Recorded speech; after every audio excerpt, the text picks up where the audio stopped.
नमस्कार, आज की खबर देख रहे हैं आप। मैं हूं आपके साथ यशस्वी पाठक। इस फेसबुक लाइव में आप सभी का स्वागत है और आज बातचीत कर रहे हैं नेपाल की व्यवस्था और स्थिति पर कि क्या कुछ लगातार अपडेट नेपाल की स्थिति पर आ रहे हैं, प्रदर्शनकारी क्या कुछ कर रहे हैं और अब किसको पीएम बनाने की मांग की जा रही है। इस वक्त की बड़ी खबर आपको बता रहे हैं, पीएम ओली ने इस्तीफा दे दिया है और उनका इस्तीफा भी मंजूर हो गया है। इससे पहले जैसा हमने बताया था आपको कि जो मंत्री आवास है वहां पर हेलीकॉप्टर आकर के खड़ा है और किसी भी वक्त पीएम ओली भाग खड़े हो सकते हैं, नेपाल की जमीन को छोड़ सकते हैं। जाएंगे कहां, कुछ देर में अब ये भी पता चल जाएगा। लेकिन इस वक्त ये बड़ी खबर है, जिस तरीके से कल से ही जो जेनजीज है यानी कि 1997 से 2012 के बीच में जितने भी बर्थ जिनका भी हुआ है वही जेनजी कहलाती है और उन्होंने ही प्रदर्शन किया था। बता दें आपको कि सोशल मीडिया बैन को लेकर के ये प्रदर्शन किया जा रहा है। 4 सितंबर को सरकार की तरफ से ये कहा गया था कि जितने भी सोशल मीडिया प्लेटफॉर्म्स हैं उनको बैन किया जाएगा, जिसके बाद ही आक्रोश जेनजीज में नजर आया और सड़कों पर जेनजी नजर आए और फिर सड़क से लेकर के संसद तक सिर्फ सवाल सवाल सवाल। और अब नेपाल की जो स्थिति है उस पर निगाहें भारत की भी बनी हुई है। हालांकि भारत ने पहले ही स्टेटमेंट दिया था कि शांति बनाए रखे, इसके साथ ही जो नेपाल में भारतीय नागरिक रहते हैं उनके लिए भी संदेश दिया गया था कि स्वस्थ रहिए, सुरक्षित रहिए। और इस वक्त की इस पूरे मामले में बड़ी खबर यह है कि पीएम ओली ने इस्तीफा दे दिया है और उनका इस्तीफा जो है वो मंजूर भी कर लिया गया है। अब बता दें आपको कि जब से ही ये खबर आ रही थी कि इस्तीफा कब आएगा, अब आएगा कि तब आएगा, ये सवाल उठ रहे थे कि आखिर पीएम कौन बनेगा ओली के बाद। और अब प्रदर्शनकारियों के हाथ में वो पोस्टर भी आ गया है जिसमें वो मांग कर रहे हैं बालेंद्र शाही को बालेंद्र शाह को पीएम बनाने की गुजारिश की जा रही है प्रदर्शनकारियों की तरफ से। बता दें आपको कि बालेंद्र शाह बहुत एक्टिव हैं, युवाओं के फेवरेट हैं। इससे पहले भी जब नेपाल में कर्मचारियों के वेतन का मामला उठा था तब भी बालेंद्र शाह ने जो आवाज उठाई थी अपनी, जिसके बाद से ही जो बहुत पॉपुलैरिटी गेन की बालेंद्र शाह ने। और वही कारण भी रहा है कि अब जो जेनजीज हैं जो उन्होंने वो पोस्टर थाम लिया जिसमें कहा जा रहा है कि बालेंद्र शाह को अंतरिम पीएम बनाने की गुजारिश की जा रही है। ये कहा जा रहा है कि बालेंद्र शाह जो हैं वो भ्रष्टाचार के खिलाफ वो लड़ते आए हैं, उनकी छवि उस तरीके की है। अब थोड़ा सा आपको बताते हैं कि आखिर बालेंद्र शाह का जो इतिहास क्या रहा है। राजनीति में आने से पहले बता दें आपको कि वो रैपर रह चुके हैं, डायरेक्टर रह चुके हैं और फिर उन्होंने राजनीति का रुख किया और इस वक्त नेपाल में वो मेयर की कुर्सी पर काबिज हैं। और इसी वजह से कहा जा रहा है कि वो लगातार युवाओं की बात समझते हैं, युवाओं को लेकर के आगे चलते हैं और यही कारण है कि युवा जो है वो खासा पसंद करते हैं बालेंद्र शाह को। नेपाल में बता दें आपको कि बालेन कहा जाता है उनको, हालांकि उनका नाम बालेंद्र शाह है।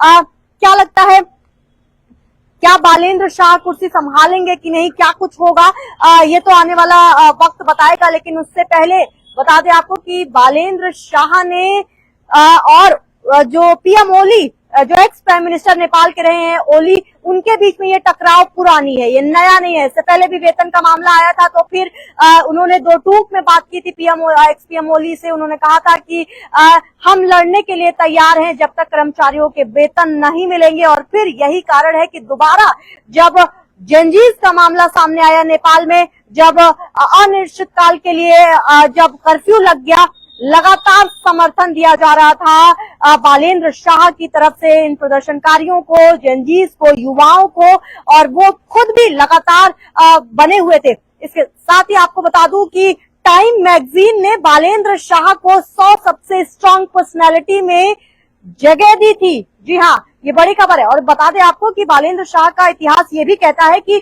जो अमेरिकन जो मैगजीन्स है उसमें भी उनका नाम चलता है, यानी कि जो स्ट्रॉन्ग पर्सनैलिटी है बालेंद्र शाह की, यही कारण है कि युवाओं में काफी पॉपुलर है।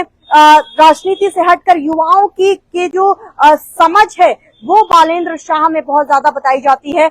युवा क्या चाहता है, क्या करना चाहता है, किस तरीके की माइंडसेट युवाओं की है, ये सब कुछ बालेंद्र शाह को पता है। और यही कारण है कि आज आप नेपाल की सड़कों पर जब प्रदर्शनकारियों और जनजीज और युवाओं को देख रहे हैं तो वो पोस्टर भी दिख रहा है जिसमें ये कहा जा रहा है कि नेपाल का प्राइम मिनिस्टर, अंतरिम प्राइम मिनिस्टर की कुर्सी इस वक्त बालेंद्र शाह को दे देनी चाहिए। आप क्या सोचते हैं, कमेंट के माध्यम से बताइए। सवाल क्या है आपके, क्योंकि कल से ही नेपाल में बहुत सारी चीजें, बहुत सारे डेवलपमेंट हो गए हैं इस चीज को लेकर के, और ये प्रदर्शन कहीं ना कहीं ये भी तय करता है कि जनता का जनाधार ही सबसे बड़ा जनाधार है। और ये कुर्सी अगर जनता दे सकती है किसी को, अगर जनता भरोसा दिखा सकती है राजनीतिक शख्सियत पर, तो फिर कुर्सी से हटाने का काम भी जनता कर सकती है। और सबसे बड़ा एग्जाम्पल इस वक्त नेपाल की सड़कों और संसद में आपको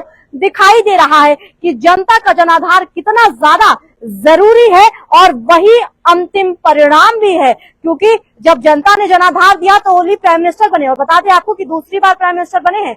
और जब भ्रष्टाचार के मामले आए, महंगाई का मामला आया और लगातार रोजगार का मामला उठ रहा था, तब से ही ये बिल्डअप चल रहा था नेपाल की लोगों में, ये बातें चल रही थी कि शायद ये सरकार उस तरीके से काम नहीं कर रही है। और यही कारण भी रहा कि लगातार जो गुस्सा था वो फूटता रहा और अब इस तरीके के प्रदर्शन का रूप ले चुका है ये पूरा मुद्दा। और रिजल्ट क्या रहे, रेपरकशंस झेलने पड़े हैं पीएम, एक्स पीएम ओली को, कि उनको सरजमी छोड़नी पड़ी है नेपाल की। लगातार कयास लगाए जा रहे थे कि जब मंत्री आवास पर हेलीकॉप्टर उतरा था तो कहा जा रहा था कि शायद अब नेपाल छोड़ जाएंगे, और फिर उसके बाद इस्तीफा उनका आया। और अब कहां पर जाएंगे, हेलीकॉप्टर कहां पर उतरेगा, ये अपने आप में सवाल है। कुछ देर में वो भी क्लियर हो जाएगा कि आखिर नेपाल के एक्स पीएम ओली किस जगह पर जाने वाले हैं, कहां पर शरण लेंगे, ये सारी चीजें। और इससे पहले आपको बता दें कि जब बांग्लादेश में भी इसी तरीके की कुछ स्थिति बन रही थी, वहां की प्राइम मिनिस्टर ने भारत का रुख किया था। तो क्या होगा अगला मूव ओली का, ये भी एक अपने आप में सवाल उठ रहा है कि आखिर अगला मूव क्या करेंगे, कहां पर शरणार्थी बनेंगे, ये तमाम सवाल इस वक्त उठ रहे हैं। लेकिन प्रदर्शनकारी और जनजीज सिर्फ एक मांग पे अड़े हुए हैं, और वो है बालेंद्र शाह, एक शख्सियत जिसने युवाओं की बात उठाई, एक शख्सियत जो युवाओं को जानता है, एक शख्सियत जो युवाओं को पहचानता है, एक शख्सियत जो युवाओं के साथ खड़ा है, न सिर्फ आज इस प्रदर्शन में बल्कि उन तमाम मुद्दों में जहां पर युवाओं ने अपनी जो प्रॉब्लम्स है वो सरकार के सामने, सत्ता पक्ष के सामने खड़ी की थी। बालेंद्र शाह तब भी खड़े थे, आज भी प्रदर्शन कर रहे हैं युवा, तो बालेंद्र शाह आज भी खड़े हैं। यही कारण है कि लगातार पीएम बनाने की मांग बालेंद्र शाह को की जा रही है। होगा क्या, बताएंगे सब कुछ। देखते रहिए आज की खबर, लगातार अपडेट आपको देते रहेंगे कि आखिर क्या कुछ होने वाला है। एयरपोर्ट्स बंद कर दिए गए हैं, बता दें आपको कि नेपाल के सारे एयरपोर्ट्स बंद कर दिए गए हैं। इसके साथ ही अनिश्चित काल के लिए कर्फ्यू लग गया है, तो कर्फ्यू खुलेगा कब, क्या कुछ होगा नेपाल में, लगातार डेवलपमेंट्स इस केस में आ रहे हैं। और निगाहें भारत की भी बनी हुई है, इसलिए क्योंकि सीमावर्ती इलाकों में अगर बात की जाए, जो भी इलाके जिन प्रदेशों के नेपाल से जुड़े हुए हैं, वहां पर भी लोग लगातार ये कयास लगा रहे हैं कि होगा क्या। बता दें कि इसी श्रेणी में अब इस श्रेणी में बता दें आपको कि बंगाल की मुख्यमंत्री ने भी बयान दिया है। ममता बनर्जी ने कहा है कि क्योंकि कालिम्पोंग की बात करते हैं, दार्जिलिंग की बात करते हैं, ये तमाम वो क्षेत्र हैं जो नेपाल से जुड़ते हैं, तो उन्होंने ये भी कहा है कि हमारी नजर बनी हुई है नेपाल में जो चल रहा है, और हम लगातार ये अपील कर रहे हैं कि सीमावर्ती इलाकों में जो लोग भी रहते हैं वो शांति बनाए रखें।